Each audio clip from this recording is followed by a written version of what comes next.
হিন্দি সিরিয়ালের সবগুলোর মূল বৈশিষ্ট্য হলো স্বামী স্ত্রীর ঝগড়া, শাশুড়ির থেকে জামাইরে কেমনে আলাদা করতে হবে, দেবর ননদের কেমনে স্বামীর থেকে বিচ্ছিন্ন করতে হবে, মানে সংসার কিভাবে তছনছ করবে, এটা হলো ওই বেঈমানদের সবচেয়ে বড় ষড়যন্ত্র।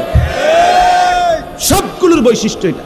মহিলারা এইটা দেখা বিবাহের পরে 6 মাসও একসাথে আর থাকতে চায় না।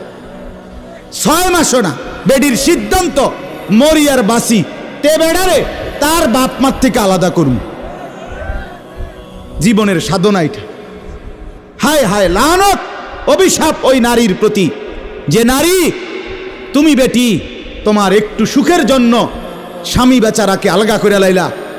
তুমি তো কিছুক্ষণের সুখ হয়তো পাইবা, কিন্তু এই স্বামী মা বাবার নাফরমানির কারণে এই ছেলেটা তারে তো চিরদিনের জন্য জাহান্নামী বানাই দিল।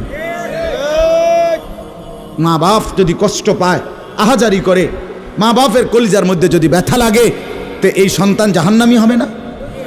এজন্য